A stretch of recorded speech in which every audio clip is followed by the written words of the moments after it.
Ok, premier trade sur le Funded, première perte sur le Funded. Je vais repasser du coup, enfin je vais passer en revue le trade que j'ai pris. J'ai toujours potentiellement un setup d'achat qui est en train de se présenter. Mais bon, je vais expliquer juste après. Mais en gros, j'ai du mal pour l'instant à me familiariser avec le biais haut time frame, on va dire, donc en 1 heure et en 4 heures, parce que je dois en fait vraiment regarder la structure pour voir en fait quel setup serait plus propice, aurait plus de probabilité en fait. Et du coup, en 1 heure et en 4 heures, on voit qu'on est vraiment bullish, on est repassé sur une tendance haussière, mais on a vraiment cette massive imbalance qu'on n'a toujours pas comblée. Hop, c'est plus clair ici en 1 heure. Donc voilà, celle-là. Et je me sentais pas forcément de prendre un long, sachant qu'on avait ça juste en dessous.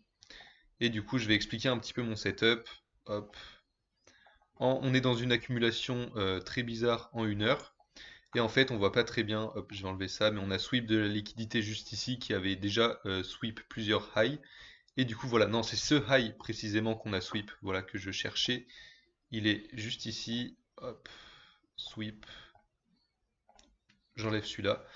Et du coup, j'avais un arrêt, une bougie d'arrêt en 15 minutes. Sauf que j'ai été impatient et je l'ai pris en 5 minutes. Là, j'avais une belle bougie. Et si j'avais attendu qu'il y ait une clôture en 15 minutes en dessous, et ben mon trade aurait déjà eu plus de probabilité en fait. Sauf que moi, j'ai pas été patient et je suis passé directement en 5 minutes. On avait une bougie d'arrêt, une petite en 5 minutes, donc je sais pas si je pouvais la considérer comme arrêt en fait. Et voilà, ensuite on a pris la liquidité, le marché a ouvert et on s'est retourné rapidement. On a clôturé en dessous et du coup j'ai direct pris mon fib que j'ai tracé, hop, entre le high et le low. Et bah à partir de là, du coup, j'ai mis ma limite au 0,50 de Fibonacci, SL juste derrière la mèche, et ensuite TP fixe de 2 RR. Et donc là, bah, on peut voir en fait que je me suis fait stop en quelques minutes, et que le marché ensuite, bah, il a été vers ma target. Il l'a pas encore touché. Si j'avais été dans ce trade à ce moment-là, j'aurais pété un plomb. Non, j'aurais pas pété un plomb, mais vas-y, ça fait chier. Et du coup, bah voilà, j'ai pris une perte en fait, j'ai pris 280 $ de perte. Voilà, je risquais à peu près 260, 270, je sais plus exactement. Donc voilà, j'ai perdu un petit peu plus, mais je risque entre 250 et 300 $ par trade en funded. Et du coup, voilà, c'est une perte malheureuse, on va dire, parce que j'ai pas été patient, mais je suis content. Je suis vraiment, vraiment content parce que j'ai pas revenge trade en fait. J'ai pas pris d'autres positions après. Et c'est littéralement le seul trade que j'ai pris de la journée, même si j'ai été très frustré après parce que en fait, je sais pas si j'ai respecté mon plan entre guillemets, parce que je sais pas encore si j'ai vraiment un plan. Enfin, je sais les setups que je dois prendre, parce que c'est une stratégie qui est quand même assez très mécanique. Sauf que je sais pas encore bah, les petits trucs à rafistoler, on va dire, dans le plan, genre les horaires de trading, etc. par exemple. Ou même juste si, enfin, je sais qu'il faut prioriser la plus haute time frame, mais s'il faut prioriser justement une bougie d'arrêt qui est plus proche de la liquidité qui a été prise. Enfin bref, c'est des trucs dont je sais pas trop pour le moment. Faudra que je demande à mon mentor. Et voilà, c'était le petit trade d'aujourd'hui. Et honnêtement, j'attends.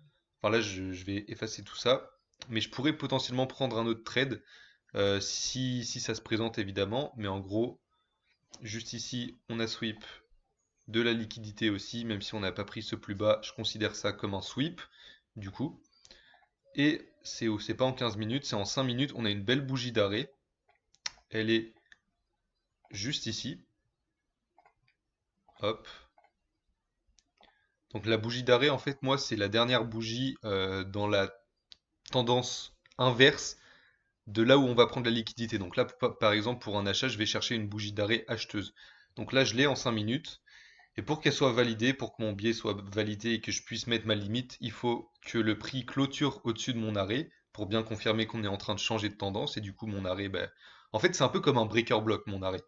Et ben, ensuite, une fois qu'on a fait une clôture au-dessus, dès qu'on recrée un point bas, je vais en fait tracer mon fibo, hop, bam, par exemple comme ça, et je vais mettre ma limite au 0,5. Et ce qui est idéal, là c'est ce qui est en train de se passer, ça serait bien, c'est qu'on ait une bougie assez agressive en 5 minutes, voilà comme ça, qu'on clôture au-dessus de mon arrêt, et que la bougie d'après, du coup, elle soit bah, pareil, enfin une bougie en fait, soit un low, soit un high, peu importe, mais que ça crée en fait un fair value gap. Juste par exemple comme ça. que ça crée un fair value gap et que du coup ma zone des 0,5 elle puisse se trouver justement à l'intérieur d'un fair value gap en 5 minutes pour que j'ai une entrée assez, on va dire, sniper. Donc voilà. Et ensuite je target 2 R. Donc voilà. C'est le setup que je pourrais potentiellement prendre si ça se présente. Mais encore une fois, comme je l'ai dit, je sais pas trop différencier en fait si je dois prendre un achat ou une vente dans cette manipulation. Je sais pas si je devrais ne pas trader. Mais bref, en tout cas, je suis content d'aujourd'hui juste par rapport au fait que j'ai pas pris de revenge trade. C'est vraiment un énorme progrès pour moi, on se rend pas compte. Et voilà, le next level, c'est enfin déjà, je vais apprendre avec mon mentor, avec l'accompagnement, avec la stratégie, etc. Mais de vraiment sélectionner les bons setups en fait. Vraiment sélectionner les setups à haute probabilité. Et à ce moment-là, un autre level, ça sera de juste pas prendre, enfin pas un autre level, mais un truc que j'ai jamais fait, c'est ne pas prendre de trade un jour où je suis funded. Voilà, c'est un truc que j'ai jamais fait. Et là aujourd'hui j'ai eu un setup qui s'est présenté entre guillemets, mais enfin j'ai pas été patient en fait. Mais voilà, ça serait vraiment un accomplissement pour moi de pas prendre de trade un jour où je suis funded quand il n'y a pas d'opportunité qui se présente. Parce que s'il y en a, autant les prendre. Mais il faut vraiment que ça soit des bons setups quoi.